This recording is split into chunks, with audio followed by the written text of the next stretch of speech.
Imagine enrolling in a new school only to be bullied by a boy whose father runs the building while every teacher pretends not to see it. That's exactly what happened to Malik when he transferred into Crestwood Heights High School. The first day Malik walked through the doors of Crestwood Heights High, everyone knew he was new. Not because a teacher announced him, but because he was black, quiet, and standing in a school where almost every face was white. Hallways buzzed with whispers as he passed. Eyes followed him, some curious, some amused, some already hostile. He took a seat in homeroom and kept his head down. He had been taught to do that. Don't draw attention. Don't react. Get through the day. But attention found Malik anyway.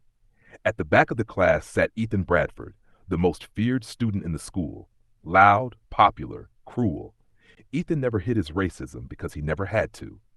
His father was the principal. Everyone knew it. Teachers laughed off his comments. Detentions vanished. Complaints went nowhere. Ethan ruled the building without ever raising his voice. When Malik introduced himself, Ethan smirked. Guess they're lowering standards now. Now, he muttered loud enough for the room to hear. The teacher pretended to adjust papers. That was how it started. In the hallways, Ethan and his friends blocked paths, shoulder-checking Malik as they passed. In class, jokes landed just softly enough to avoid discipline. At lunch, seats emptied when Malik approached. Every insult was measured, deliberate, practiced. Malik told himself it was temporary. First week nerves, new kid treatment. He'd seen worse online. That he believed if he stayed quiet, they'd lose interest. Reporting it wouldn't help. Everyone knew who Ethan's father was. By Friday, it was clear they weren't getting bored. Ethan leaned close at Malik's locker. You don't belong here, he said calmly. Malik didn't respond. He closed his locker and walked away. Behind him, Ethan smiled. Other students watched from a distance, saying nothing. Some looked uncomfortable. Others looked relieved it wasn't them. Teachers saw pieces of it and turned away. By the end of the week, the message was clear. This school had already decided who mattered, and Malik was alone. Friday afternoon dragged longer than the rest of the week combined. By the time the final bell rang, Malik already knew his dad wouldn't make it on time. A short text confirmed it.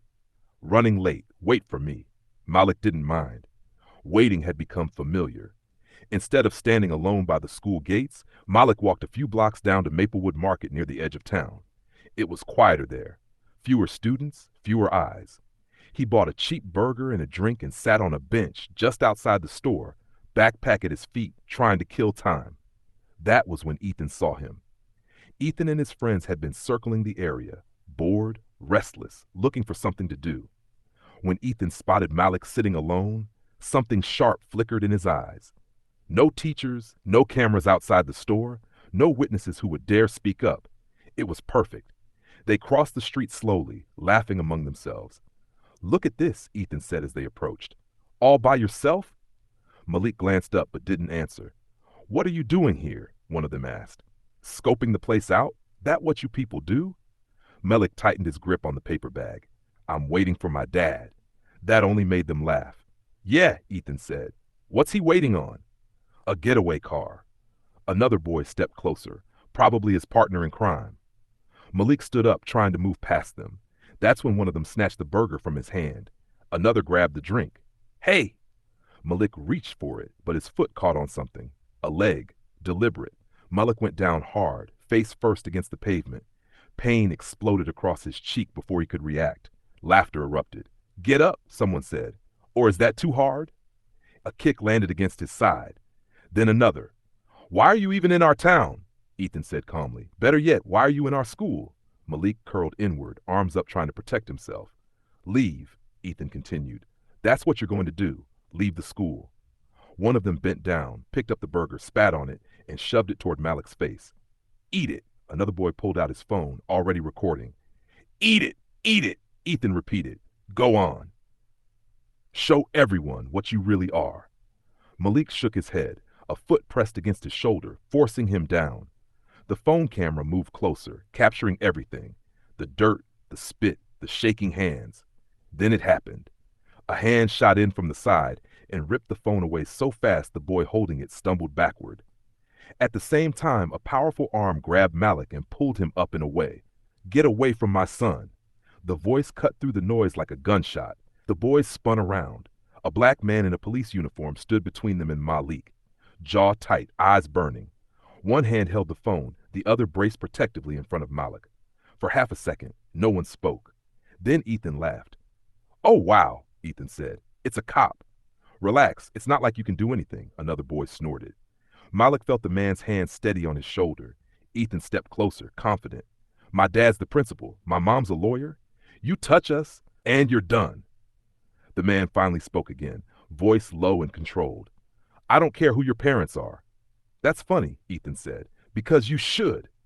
The man reached slowly to his belt. Metal cuffs caught the light. "Turn around," he said. Ethan laughed louder. "Yeah, right? You think I'm stupid?" The man didn't argue. He simply pulled out his badge, holding it up long enough for all of them to see. "My name is Raymond Carter," he said calmly. "I'm the new police chief of Stonebrook County. That's why Malik and I moved here." Silence dropped like a weight. Ethan's face drained of color. "I'm not," Ethan muttered.